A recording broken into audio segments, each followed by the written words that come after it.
여러분 제가 여러분에게 신방을 갔어요. 신방 갔을 때에 가서 예배드리고 오는 것이 좋습니까? 구제비 가지고 가서 봉투 주고 오면 좋겠습니까? 무엇이 더 좋겠습니까? 형편이 넉넉하신 분들은 목사님 오셔서 예배만 드려도 좋지요 그렇겠지만, 형편이 어려운 분들은 목사님 와서 조금 도와주고 가면 훨씬 좋지요 그런 마음 들 수 있지 않겠어요? 어려운 교회를 방문한다거나 선교지를 방문했을 때요, 가서 주여 이 지역을 축복하여 주옵소서 하고 기도만 하고 돌아오잖아요. 그럼 뒤통수가 뜨뜻합니다. 좀 부끄러울 때가 있어요. 힘들고 어려운 교회를 방문했다거나 선교지를 방문하면 그래도 뭔가 도움될 만한 것들을 주고 와야 마음이 편하지, 가서 기도만 하고 오면 영 마음이 불편합니다. 그러니까 우리는 예배 드리는 거, 기도해 주는 거 그런 것보다도 현실적인 도움, 실제적으로 물질적 도움을 주고 오는 것을 더 중요하게 생각할 때가 있는 거죠. 현실적으로 그럴 때가 있어요. 막 힘들고 어려운 데 가서 힘내십시오, 기도하겠습니다 그렇게만 말하고 오는 거하고, 조금이라도 위로가 될 만한 뭔가 선물을 주고 오는 거하고 마음의 차이가 있거든요. 그래서 우리는 그런 어떤 물질적 공급을 해주는 것을 우리가 예배 드리고 기도하는 것보다 훨씬 중하게 생각할 때가 있는 거죠. 그러나 물질을 공급하는 것보다 영적 교훈 한두 마디가 훨씬 값어치가 있음을 우리는 기억해야 합니다. 지금 본문의 내용은 이런 내용들이에요. 이방인을 위하여 바울이 복음의 제사장이 되었죠. 말과 행위로, 표적과 기사의 능력으로, 성령의 능력으로 복음을 두루 다니면서 전했습니다. 특별히 그리스도 이름을 부르는 곳에는 전하지 않으려고 애를 썼습니다. 그리고 로마에 가고자 했던 것이 여러 번 막혔어요. 그런데 이제는 다른 지역에서는 더 이상 일할 곳이 없다. 그래서 서머나로 가려고 계획하고 있는데, 서머나로 갈 때에 로마를 지나가겠다 하고 이야기하고 있는 거죠. 예루살렘에 구제비를 전달해야 되는데, 이 구제비 전달하는 일을 마치고 나면 내가 서머나로 갈 텐데 그때 로마에 들리겠다 하는 것이 이제 내용 중에 포함되어 있습니다. 그 예루살렘에 전달하고자 하는 구제비는 마게도냐와 아가야 성도들이 예루살렘 성도들을 위해서 구제 헌금을 한 것이다 하는 거죠. 그런데 그것에 대해서 27절에 이렇게 말씀하셔요. 저희는 그들에게 빚진 자니, 마게도냐와 아가야 성도들이 예루살렘 성도들에게 빚졌다 그런 말이에요.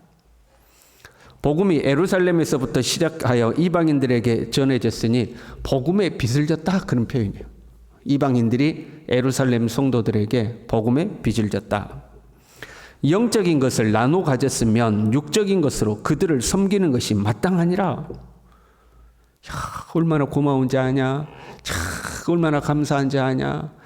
그 이방 성도들이 예루살렘 성도들을 힘들고 어려운 형편을 알고 이렇게 구제 헌금을 해주니 얼마나 고마운지 그렇게 표현한 것이 아니라 마땅하다, 당연하다.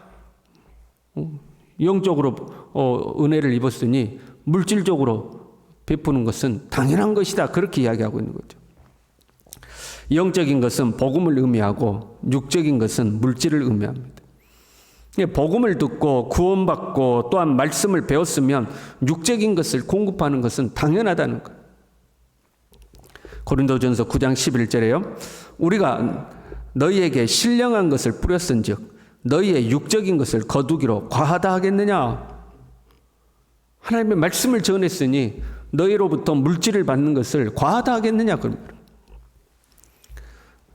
바울은 영적인 가치를 육적인 것과 비교할 수 없이 중요한 것으로 여기고 있는 거예요. 여러분 제가 다시 여쭤볼게요. 신방 갔을 때 예배만 드리고 오면 좋겠습니까? 물질을 주고 오면 좋겠습니까? 둘 다 해주면 더 좋겠죠. 물질보다도 하나님 앞에 이 영적인 것이 훨씬 가치 있다. 그걸 이야기하고 있는 거죠. 로마에 방문하는 이유에 대해서 24절에 이렇게 기록해요. 이는 지나가는 길에 너희를 보고 먼저 너희와 사귐으로 얼마간 기쁨을 가진 후에 너희가 그리로 보내주기를 바람이라. 그리로 보내준 건 서머나를, 지금의 스페인 지역을 말하는 거예요. 서머나로 보내주기를 바람이라 이렇게 돼.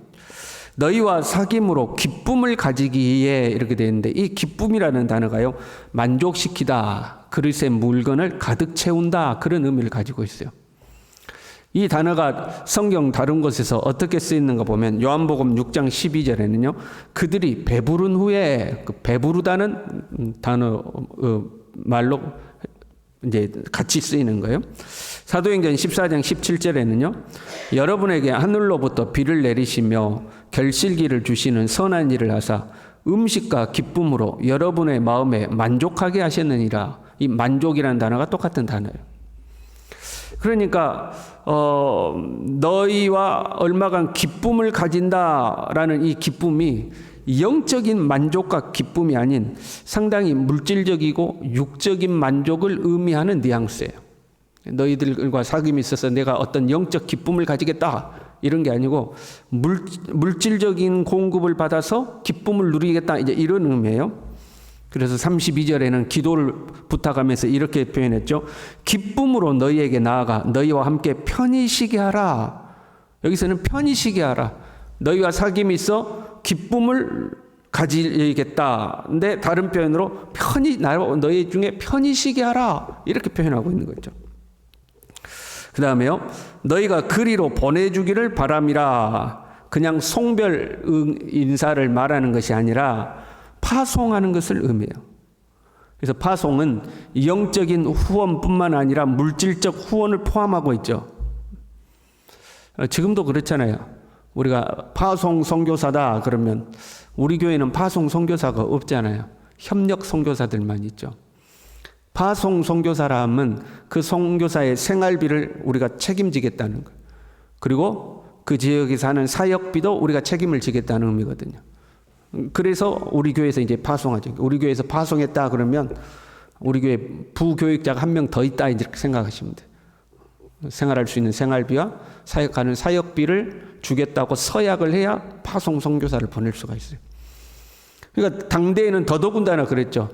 순회 선교사들이 오면 그 순회 선교사들의 전도자들의 그 먹고 자고 생활하는 모든 것들을 교회에서 공급했고, 떠날 때 그 떠나는 경비까지도 교회에서 이제 공급을 하는 거죠. 그런 의미로 너희가 나를 서머나로 보내주기를 원한다. 나를 파송해 주기를 원한다. 그렇게 말씀하고 있는 거죠. 바울은 고린도전서 9장에서요. 우리가 먹고 마실 권리가 없겠느냐. 곡식을 밟아 떠는 소에게 망을 씌우지 말라고 했는데 우리가 그런 권위 없겠느냐. 너희에게 신령한 것을 뿌렸은즉 너희의 육적인 것을 거두기로 과다하겠느냐. 그렇게 말씀해 놓고 그 다음에 이렇게 이야기했어요. 그러나 우리가 이 권리를 쓰지 아니하고 범사에 참는 것은 그리스도의 복음에 아무 장애가 없게 하려 함이로다. 우리 마땅히 그런 권리 있다.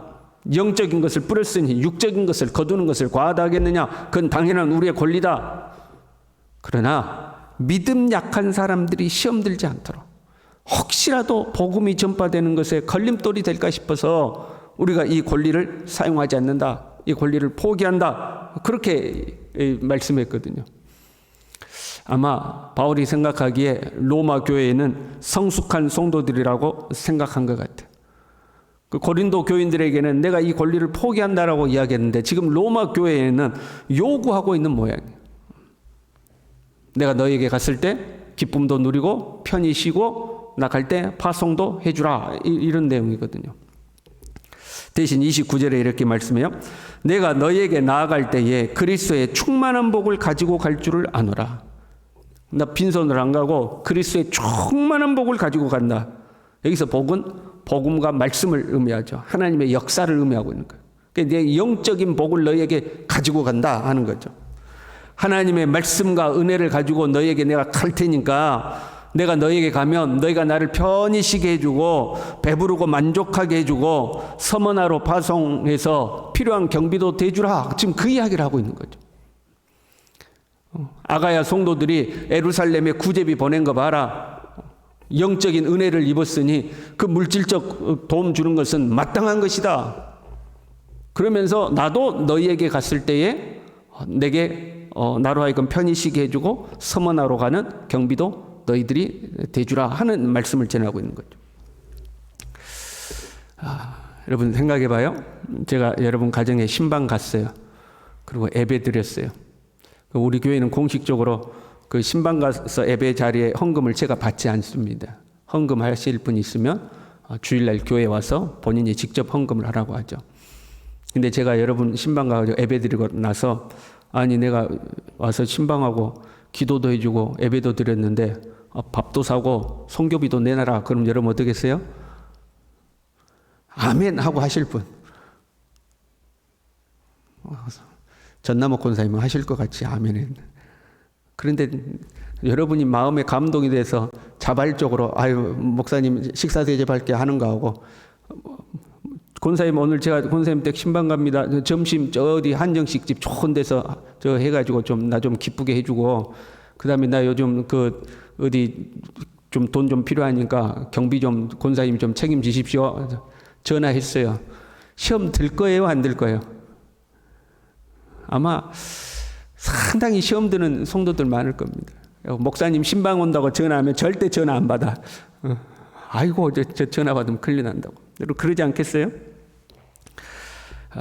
우리가 이제 부흥회 같은 걸 하면 부흥 강사들이 오면 부흥 강사들의 숙소를 제공하고 식사도 제공하고 그 다음에 사례를 제공을 하죠. 어떤 교회들은 옷도 제공하거든요. 와이셔츠라든가 속옷도 제공합니다. 왜냐하면 과거 부흥 강사들이 오면 땀을 많이 흘렸어요. 그러면 거의 자기 성경 가방만 과거에는 들고 오면 교회에서 나머지는 다 책임을 지는 거거든요. 그런 속사정을 몰랐을 때는 은혜 받았어. 그 목사님께 은혜 받았어. 그런데 이제 신앙생활을 좀 오래 하다 보면 이제 그런 걸 알게 되잖아요. 강사님 숙소에는 어떻게 해드리고, 강사님 사례는 어떻게 해드리고, 강사님 애우는 어떻게 해드린다. 그런 걸 알고 나면 은혜를 못 받아. 그렇게까지 해주냐? 사례비를 그렇게까지 주냐? 그리고 은혜를 못 받는 거죠. 그러니까 우리는 갈수록 영적인 가치보다 물질적 가치를 더 중요하게 여기는 거죠. 아유, 돈이 얼마가 들더라도 은혜는 받아야지. 돈 좀 더 들면 어떡해? 말씀 배워야지. 그렇게 생각 안 한다 이 말이에요. 돈이 그렇게 많이 들어? 아유, 하지 마. 안 하면 되지. 이 말씀의 가치를 물질적 가치로 비교했을 때 처음엔 가치 없는 것으로 생각하는 거죠. 예부 강사가 오면 예부 강사에게 사례비 드리는 것에 시험 드는 성도들이 나오는 거예요. 저 설교 한 번 했다고 돈을 저렇게 주냐? 이제 이렇게 생각하는 사람들이 생기는 거죠. 네, 여러분 한번 생각해 봐요.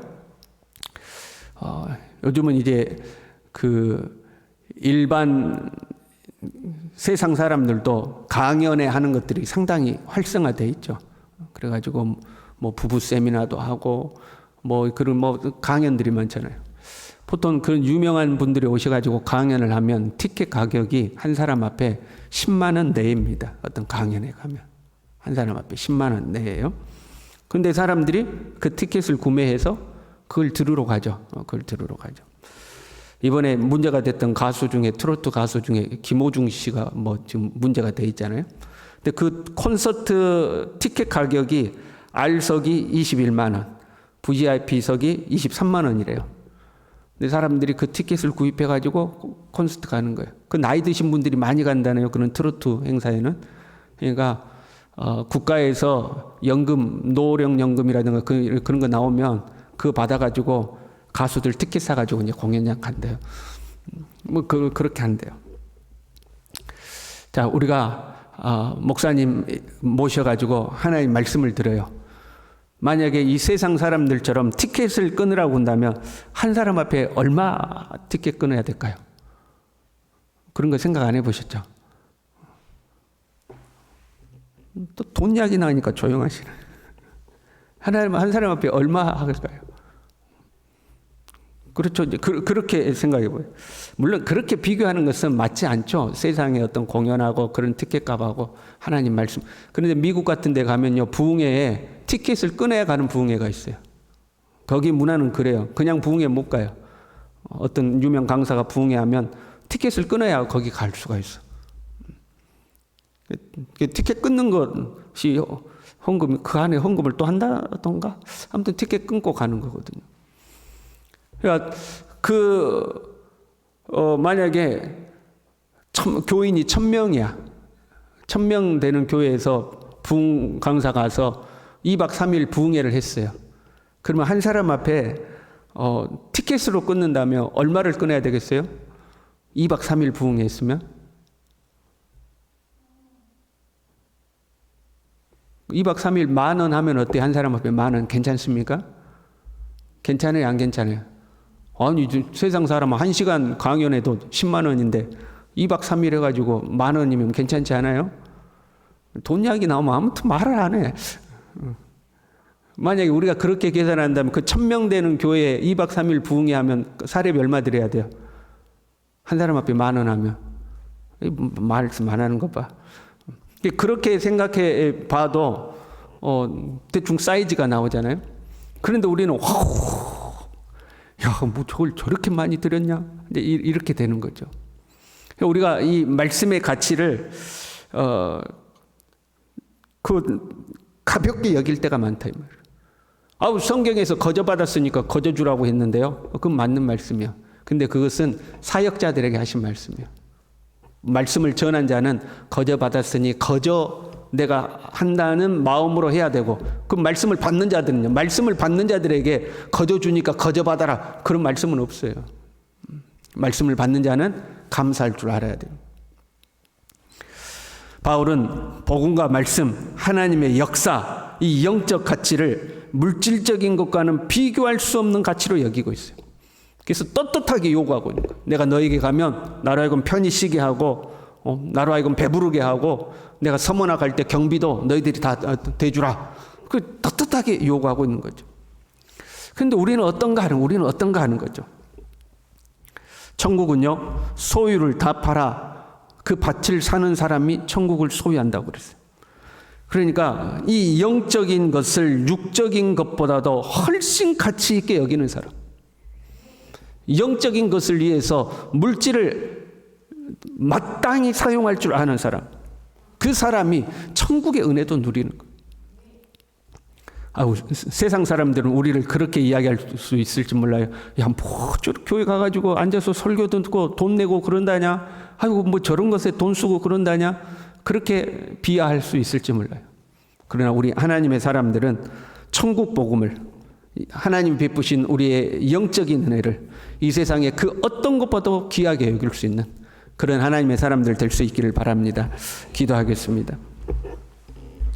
하나님 아버지, 갈수록 하나님의 나라, 주님의 말씀, 주님이 베푸신 은혜, 이것들은 천히 여기고 세상의 물질은 극히 중하게 여겨서 그 물질을 위해서라면 그 어떤 희생도 아끼지 않아 하면서 하나님의 나라는 소홀히 여기는 하나님, 이런 시대가 되어가고 있습니다. 주님, 우리로 하여금 잠시 잠깐 안개처럼 흩어져 버릴 세상의 마음 두지 아니하고 영원한 하나님의 나라에 우리의 마음을 두고 하나님의 나라의 가치를 그 무엇보다도 귀하게 여기는 하나님의 사람들이 될 수 있도록 우리 모두를 축복하여 주시옵소서. 예수님의 이름으로 기도 올리옵나이다. 아멘.